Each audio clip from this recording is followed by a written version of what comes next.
হিজরি 1448 একটি নতুন বছরের সূচনা, নতুন আশা আর নতুন প্রেরণা নিয়ে আমরা সেদিন গিয়েছিলাম একটি হিফজুল কোরআন মডেল মাদ্রাসায়। হিজরি নববর্ষ উপলক্ষে এই মাদ্রাসায় আয়োজন করা হয়েছে এক ব্যতিক্রমধর্মী অনুষ্ঠান। তো ওই দিন আমাদের দিনটি কেমন কাটলো আজকে ভিডিওতে দেখাবো।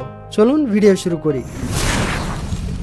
হিজরি নববর্ষ উপলক্ষে শুধু আনন্দ উদযাপন ছিল না, ছিল জ্ঞান চর্চার অনেক আয়োজন। শিক্ষার্থীদের অংশগ্রহণে অনুষ্ঠিত হয় ইসলামিক কুইজ প্রতিযোগিতা। এখন কুইজ প্রতিযোগিতা অংশগ্রহণ হবে এবং এখানের মধ্যে কয়েকজন থেকে আমি প্রশ্ন জিজ্ঞেস করব, যারা বলতে পারবে তাদের জন্য স্পেশাল পুরস্কার আছে আমাদের পক্ষ থেকে।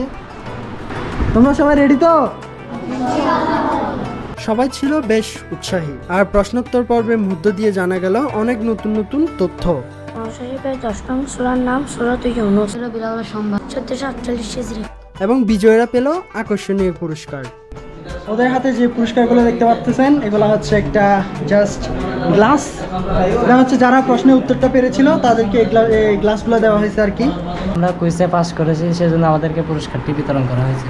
দিনের সবচেয়ে আকর্ষণীয় মুহূর্ত ছিল ড্রোন শো। মাঠ জুড়ে সবাই অধীর আগ্রহে অপেক্ষা করছিল আকাশে ড্রোন ওড়ার জন্য। আকাশে ড্রোনের মনোমুগ্ধকর প্রদর্শনী যেন পুরো আয়োজনকে এক মাত্রা এনে দেয়। অনুষ্ঠানে অংশগ্রহণকারীদের মুখে মুখে ছিল আনন্দের হাসি। মূলত মাদ্রাসার সকল ভাইদেরকে নিয়ে দিনটি সুন্দর ও সফলভাবে উদযাপন করার লক্ষ্যই ছিল আমাদের প্রধান উদ্দেশ্য। তাছাড়া এই দিনকে কেন্দ্র করে ছিল একটি ফুটবল টুর্নামেন্ট ও তাবরুকের একটি বিশেষ আয়োজন। নতুন হিজরি বছরকে স্বাগত জানিয়ে সবাই একসাথে কাটিয়েছি সুন্দর একটি দারুণ মুহূর্ত। এভাবে নানা আয়োজন আর আনন্দের মধ্যে দিয়ে উদযাপিত হলো হিজরি নববর্ষ 1448। বরেলিয়া রহমানিয়া হিফজুল কোরআন মাদ্রাসায় এই সুন্দর আয়োজন নতুন বছরের জন্য আমাদের দিয়েছে নতুন অনুপ্রেরণা আর নতুন কিছু স্মৃতি। আপনারা কিভাবে হিজরি নববর্ষ পালন করেছেন তা অবশ্যই কমেন্ট বক্সে জানাতে ভুলবেন না। ভিডিওটি ভালো লাগলে লাইক, কমেন্ট এবং শেয়ার করতে ভুলবেন না। সবাইকে হিজরি নববর্ষের শুভেচ্ছা, ধন্যবাদ, আসসালামু আলাইকুম।